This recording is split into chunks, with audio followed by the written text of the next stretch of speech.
Bismillahirrahmanirrahim. Alhamdulillahirabbil alamin wassalatu wassalamu ala asyrafil anbiya'i wal mursalin wa ala alihi wa sahbihi ajmain.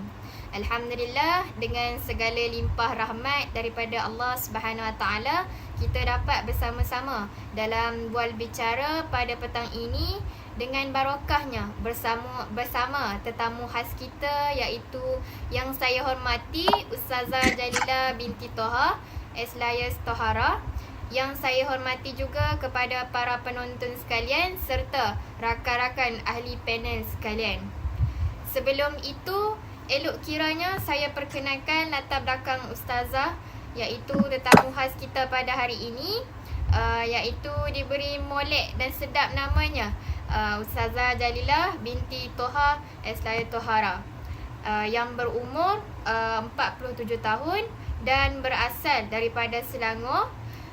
Beliau juga telah mempunyai pengalaman mengajar selama 23 tahun sehingga sekarang yang masih mengajar di SMK Bukit Mecu, Kuala Kangsar, Perak. Seterusnya, saya perkenalkan diri saya, Zeti Alia Nadira binti Zaini. Kemudian rakan panel saya, saya Nur Khalidah binti Ahmad Faris. Dan saya Asna Tasnim binti Muhammad Razi. Kami daripada pengajian Melayu 4. Baiklah Ustazah, kita sedia maklum mengetahui Al-Quran dan As-Sunnah itu adalah panduan buat kita semua sebagai umat Islam, agar hidup kita ini dikasihi Allah Subhanahu Wa Taala. Kita juga mengetahui Al-Quran itu bermaksud kalam Allah yang bermujizat,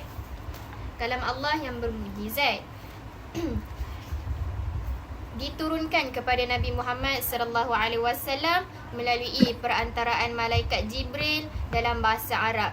Diriwayat juga secara mutawatir, dan membacanya adalah ibadah dan dimulai dengan surah Al-Fatihah dan diakhiri dengan surah An-Nas.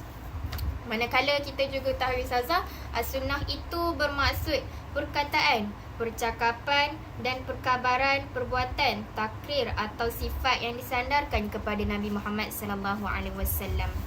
Baiklah Ustazah, bagi pengujahan Ustazah pada hari ini, bagaimanakah Al-Quran dan As-Sunnah itu dapat melahirkan individu dan masyarakat yang berkualiti pada masa kini? A'udzubillahi minasyaitonirrajim. Qul huwallahu ahad, Allahus samad, lam yalid wa lam yulad wa lam yakul lahu kufuwan ahad. Terima kasih anak-anda Zeti dan rakan-rakan kerana menjemput Ustazah dalam Google Meet petang ni. Okay, alhamdulillah nampaknya PQS A+ tu memang memberi kesan yang baik kepada generasi, terutamanya kepada umat Islam di Malaysia. Okey, merujuk kepada soalan anak-anda Zeti tadi, Al-Quran dan Sunnah melahirkan individu dan masyarakat berkualiti.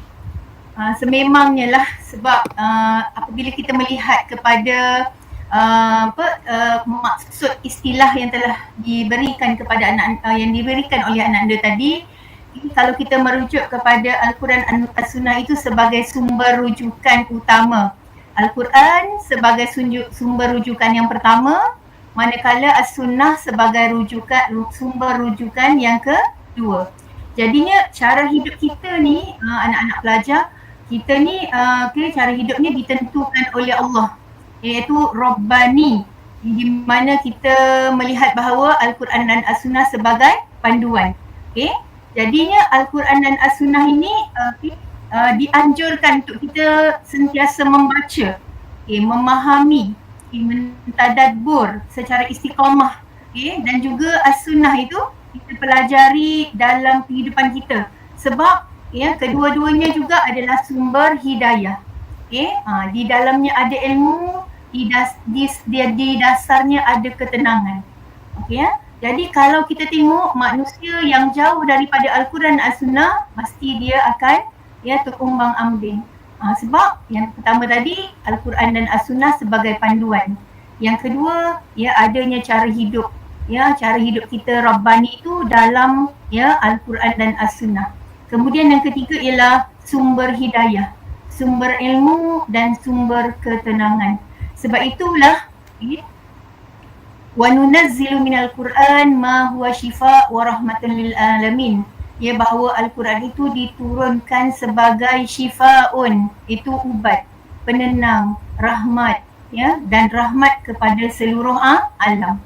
Cuba kita imbas balik sejarah bermulanya Islam di Mekah. Ya, bermulanya Islam, okey.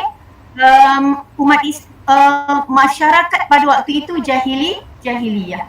Okey, Islam turun dengan mukjizat yang paling agung iaitu Al-Quran, di mana Allah datangkan pula Rasul iaitu Nabi Muhammad sallallahu alaihi wasallam sebagai utusan dan sunnahnya menjadi ikutan. Sebab itu kalau kita tengok pelajar daripada mula jahiliyah, Hijaz dan seluruh kemudian berperingkat-peringkat berubah. Daripada Mekah kemudian mereka berhijrah ke Madinah. Ya, kemudian di situlah lahirnya perkembangan umat Islam dari Madinah, seterusnya berkembang sepertiga dunia. Menunjukkan bahawa apa lagi bukti yang kita nak tengok bahawa Al-Quran dan As-Sunnah ini sememangnya mampu melahirkan individu dan masyarakat berkualiti. Sebagai contoh, Abu Bakar As-Siddiq, Umar Al-Khattab, Uthman bin Affan, dan juga sahabat-sahabatnya sampailah kepada yang kecil, Bilal bin Rabah, iaitu hamba abdi yang awalnya bukan siapa-siapa tapi diangkat oleh Allah menjadi as-sabiqunal awwalun, antara 10 orang yang dijanjikan syurga. Jadi saya rasa penerangan itu cukup untuk menyatakan bahawa Al-Quran dan Al-Sunnah melahirkan masyarakat yang berkualiti. Betul itu Ustazah, seperti Bilal bin Rabah itu diangkat darjatnya daripada Allah Subhanahu Wa Taala. Okey Ustazah, boleh kongsikan selain kita ketahui untuk mengikuti sejauh manakah penghayatan akhlak mulia dan sunnah baginda sallallahu alaihi wasallam itu menjamin kestabilan hidup masyarakat yang majmuk? Okey, akhlak mulia Rasulullah kepada kestabilan masyarakat majmuk. Bila kita melihat kepada akhlak Rasulullah, sebab itu kalau kita kata akhlak Rasulullah itu adalah Al-Quran. Kemudian kalau kita tengok sebaik-baik pemimpin itu adalah Rasulullah. Sebab itu kalau kita tengok bukan sahaja umat Islam, malah orang kafir juga mengiktiraf Rasulullah itu sebagai pemimpin yang paling berakhlak. Sebab tu kalau kita tengok, kita kembali balik ke Madinah Al-Munawwarah, di mana apabila Rasulullah berhijrah ke Madinah, baginda membawa piagam Madinah untuk menstabilkan sebuah negara yang masyarakatnya bermacam-macam bangsa. Kalau kita tengok kan, Muhajirin dah datang daripada Mekah. Kemudian Aus dan Hazraj memang penduduk asal. Kemudian adanya penduduk-penduduk lain. Apa penduduk lain yang selain daripada Muhajirin Ansar? Yahudi pun kepelbagaian Yahudi. Bani Qainuqa ada, Bani Qairuzah ada, macam-macam bani dekat situ.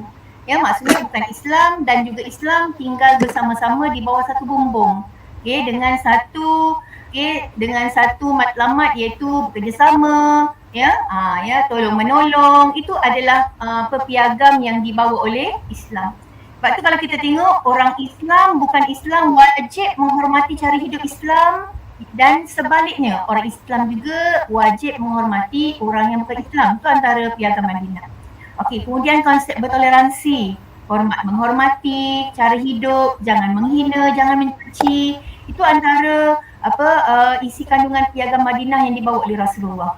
Okey, kemudian tetapi dalam piagam Madinah ini Rasulullah menekankan kalau masyarakat atau penghuni Madinah itu menghormati piagam Madinah, maka mereka akan selamat. Itu antara yang kita tahu tentang piagam Madinah. Okey, jadinya kalau kita tengok pelajar Madinah Al-Munawwarah berjaya menjadi satu negara contoh. Okey, bukan saja kepada negara Islam tetapi kepada negara bukan Islam. Ya, Piagam Madinah ni menjadi orang kata base kepada pemerintahan negara-negara di seluruh dunia. Sebabnya satu-satunya negara yang berjaya menjadikan sebuah negara yang majmuk masyarakatnya tetapi hidup aman dan damai. Kalau kita tengok dalam peperangan, siri-siri peperangan selepas hijrah Rasulullah, semuanya maksudnya ada peranan orang yang bukan Islam sama-sama menjaga Madinah sebagai sebuah negara.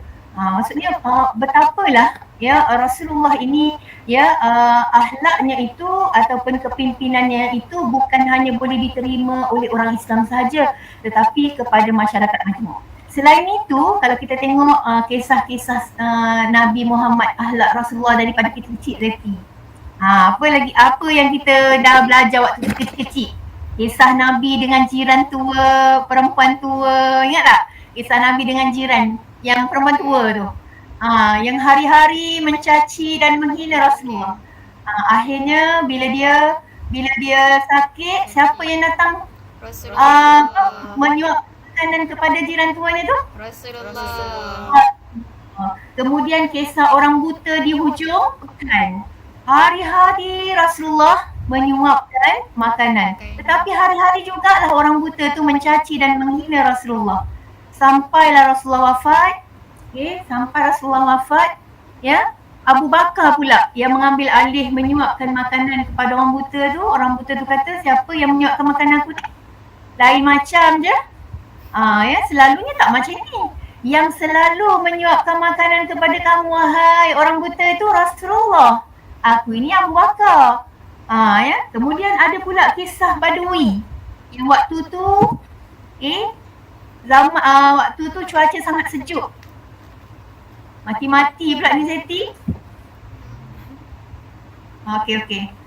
Cuaca sangat sejuk, Rasulullah dia selimutkan badan dia dengan selimut.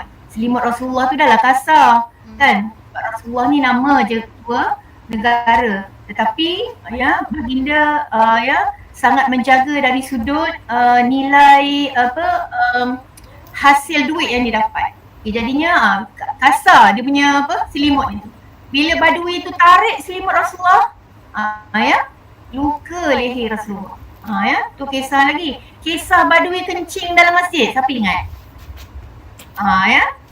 Seorang Badui kencing dalam masjid, sahabat-sahabat rasa nak menumbuk dia Badui tu. Tapi Rasulullah kata jangan. Sama-sama mereka bersihkan air kencing Badui tu.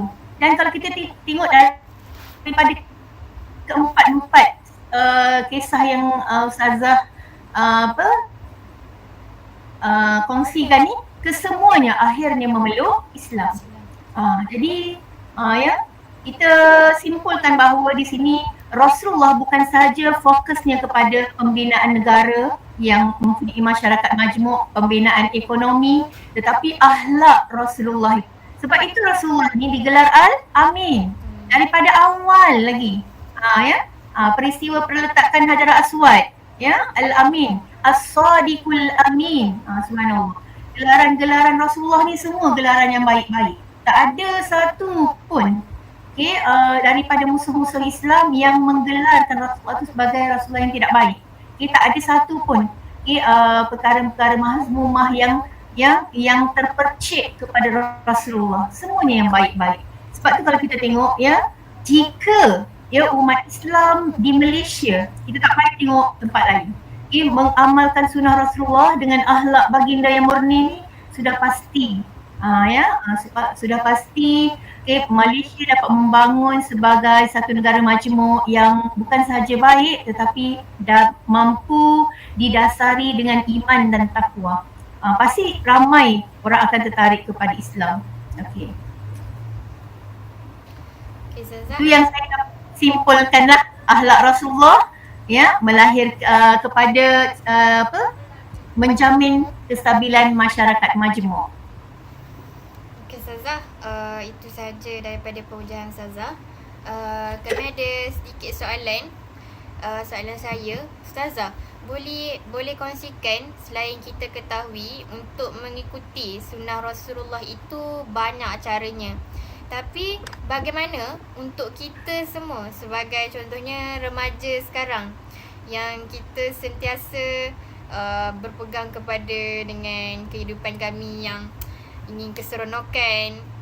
Kadang tu lupa nak melakukan suatu sunnah itu walaupun mudah sahaja untuk buat. Contohnya dari segi solat duha. Kita tahu itu mengambil masa sekejap sahaja boleh lakukan. Tapi macam mana kita nak istiqamahkan benda itu dalam diri kita. Sedangkan kita tahu iman kita sekarang turun naik. Okey, nak ikut sunnah Rasulullah ni yang pertama kita kena cintakan Rasul. Hari ni kalau kita tengok dalam media masa pun tak banyak kisah-kisah tentang Rasulullah.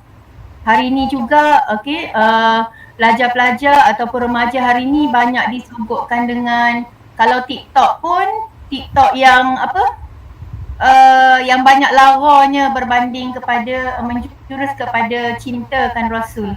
Okey. Jadinya pelajar untuk kita mengamalkan sunnah Rasulullah secara istiqamah tu yang pertama ialah kita mesti terapkan rasa cinta kepada Rasulullah. Sebab tu baru-baru ni kebetulan lah bila saya buka TikTok ke jalan waktu travel ke kan, banyak sangat ustaz-ustaz yang mengkongsikan tentang kalau kita berzikir Allahu Akbar, la ilaha illallah belum tentu sampai, dia cakap. Kalau kita tetapi kalau kita berselawat, insya-Allah pasti akan sampai. Sebab berselawat itu kita menyebut nama Nabi Muhammad, atau kita membesarkan, mengagungkan Nabi Muhammad sallallahu alaihi wasallam, di mana Allah adalah makhluk kesayangan Allah itu yang paling Allah cintai ialah Rasulullah sallallahu alaihi wasallam.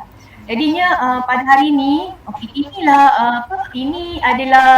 inilah maksudnya tanggungjawab anak-anak yang di depan saya untuk mewar-warkan kepada rakan-rakan remaja dewasa ni bahawa very pentingnya kita mencintai Rasulullah. Yang pertama selawat. Sekurang-kurangnya selepas solat 10 kali selawat. Kalau tak pun paling sikit pun 300 kali sehari. Naik sikit 1000 kali sehari. Sebab kalau kita tengok New Lofa pun mulalah kan. Ini isu semasa. New Lofa pelajar tengok 10,000 kadang-kadang 5,000 selawat dia tu New Lofa. Artis je pun. Kita ni saya yakin anak-anak yang ada di depan saya pun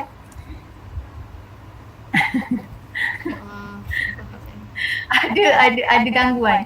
Kan? Jadinya kita nak mencintai Rasul tu bermula daripada selawat. Banyakkan selawat. Kemudian kita banyakkan membaca kisah-kisah Rasul. Apa lagi? Kalau nak tengok TikTok tu kita sharekan TikTok tentang Rasulullah. InsyaAllah kita punya rakan-rakan kita terutama remaja pasti akan dapat mengikut sunnah Rasulullah daripada situ. Awalnya mesti cinta. Kalau tak kenal maka tak cinta, orang kata. Terusnya.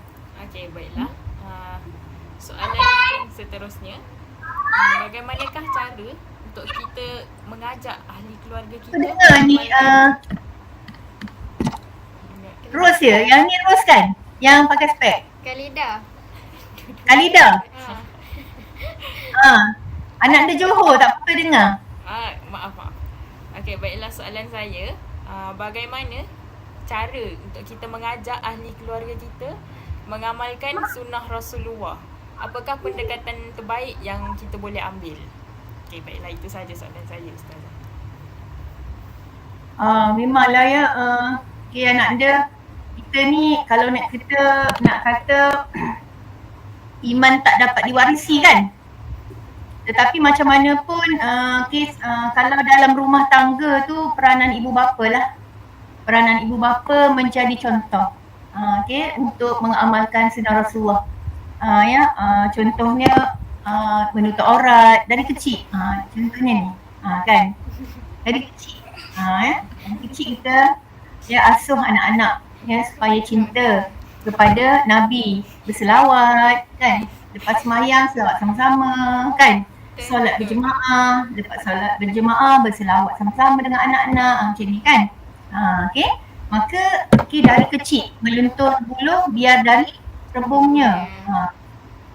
Kalau dah besar dah macam Koma ni nak dinasihat ni kadang-kadang susah juga kan. Kadang-kadang dia cakap berbanding mak ayah kan. Ajak ahli keluarga mengamalkan sunnah Rasulullah memang dari kecil. Satu lagi kita ada bulan Ramadan. Bulan tarbiyah. Di mana memang pada bulan itu rasanya seluruh masyarakat umat Islam ni menjadikan bulan Ramadan ni sebagai bukan saja berpuasa tetapi sembahyang tarawihnya kan, solat duhanya kan, sebab memanglah macam saya cakap tadi, waktu sekolah rajin solat duha. Bila dah masuk IPT, waktu sekolah tu waktu Sabtu Ahad pun tak semain duha kan. Kadang-kadang budak-budak ni pun kan, sekarang ni lagi lah generasi yang hari ni makin lama makin susah. Tinggal 2 tahun kadang-kadang dekat sekolah tu. Tak tahulah nak macam mana lagi. Jadinya kalau kita kuat, kalau sistem rumah tangga itu kuat, mendidik anak-anak, insya-Allah sunnah Rasulullah dapat diterapkan dalam masyarakat. Wallahu a'lam.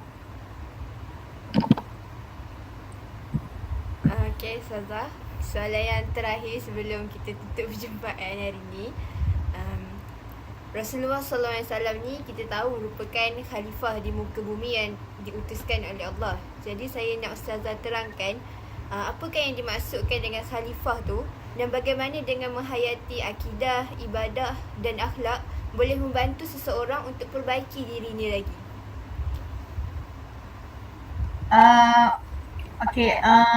Bagaimana konsep khalifah itu dari sudut akidah, boleh apa? Boleh ulang balik Tasnim. Bagaimana dengan kita hayati akidah, ibadah dan akhlak, dia boleh bantu seseorang itu untuk perbaiki diri dia. Lebih kurang yang Ustazah faham ialah Rasulullah itu utusan. Utusan daripada Allah. Kemudian tentang konsep khalifah Rasulullah SAW itu ialah utusan yang terpilih daripada kalangan lelaki untuk menyampaikan wahyu daripada Allah kepada umat seluruhnya, ataupun masyarakat di bawah, di bawahnya ataupun yang telah ditetapkan oleh Allah. Kemudian kalau kita tengok Rasulullah itu membawa ajaran yang benar daripada Allah. Kalau kita ambil Nabi Muhammad SAW, baginda membawa kemukjizatan Al-Quran. Dan wahyu daripada Allah kepada seluruh umat manusia. Konsep khalifah pula ialah maksudnya khalifah ini pengganti kepada utusan itu. Maksudnya apabila Rasulullah wafat, kita lah khalifah tu. Manusia selepas kewafatan Rasulullah, kita lah kewajipan khalifah itu sebenarnya disandang oleh kita sendiri. Saya khalifah, Tasnim, anak anda Zeti dan yang seorang lagi ni, siapa yang anak anda Johor ni? Kita semua ni. Jadi apa yang kita dapat daripada perbualan ni pun kita kena sampaikan kepada orang di luar sana tu. Ada satu lagi konsep khalifah, itu adalah konsep khalifah menyampaikan dari sudut akidah, meliputi bab ketuhanan, akidah mengajak orang kembali kepada Allah. Itu adalah tanggungjawab kita. Jangan kita anggap tu tanggungjawab orang lain, tak, semua orang bertanggungjawab. Kemudian dari sudut ibadah, kalau ada rakan-rakan kita yang melakukan kesilapan dari sudut ibadah, kita kita kita tegur, itu pasti alifah lah. Ya, memperbetulkan ibadah. Kemudian kalau ada siapa yang bertanyakan tentang bagaimana nak melakukan sesuatu ibadah, kitalah juga yang bertanggungjawab untuk menunjuk ajar. Itu adalah antara tanggungjawab khalifah. Dari bab akhlak, kita tengok Rasulullah itu menyebarkan dakwahnya antaranya dengan menunjukkan contoh tauladan, ud'u ila sabili rabbika bil hikmah wal mau'izatul hasanah, contoh tauladan yang baik. Jadinya kita sebagai khalifah juga perlu menunjukkan contoh tauladan yang baik. Sebab kadang-kadang nasihat pun orang budak-budak sekarang bukan nak dengar sangat. Tetapi dengan contoh hasanah, contoh tauladan. Okey. Okey, dapat belajar ya. Jadinya pelajar, kalau kita tengok konsep khalifah ni bukan sekadar kepada manusia sahaja. Konsep khalifah kita ni menunjukkan contoh tauladan yang baik, berdakwah, memelihara alam, memelihara kehidupan yang ada di muka bumi sekitar, alam sekitar, flora fauna, itu pun adalah konsep tanggungjawab khalifah. Makanya kalau khalifah ini ialah penerus, senang nak cerita, penerus kepada dakwah Rasulullah supaya manusia ini kembali ke jalan yang benar dalam masa yang sama, kehidupan di muka bumi ini ada dalam keadaan baik, tidak tercemar dan semuanya, itu semua adalah tanggungjawab kita. Sebab kalau kita tidak menjalankan tanggungjawab, contohnya kalau kita fokus kepada dakwah saja, alam sekitar kita tak fokus. Itu yang jadi perlu sungai tercemar. Yalah, apa dia lagi tu? Apa jadi kehidupan liar pupus, katan hutan ditepang sesuka hati. Itu konsep khalifah meliputi bukan sekadar akidah, akhlak dan semuanya, tetapi meliputi alam sekitar. Ada lagi ni, wallahu a'lam bissawab. Okey Ustazah, itu saja daripada persoalan kami dan terima kasih atas perujahan Ustazah tentang pentingnya Al-Quran dan Al-Sunnah itu sebagai panduan untuk kita semua. Dalam riwayat hadis juga, taraktu fikum amrain ma in ta'satum bihima lan tadillu abdan kitaballahi wa sunnata rasulillah, iaitu bermaksud ku tinggalkan kepada kamu dua perkara dan tidak akan tersesat selamanya jika kita berpegang kepada Al-Quran dan As-Sunnah. Baiklah Ustazah, kita sekali tu Zeti.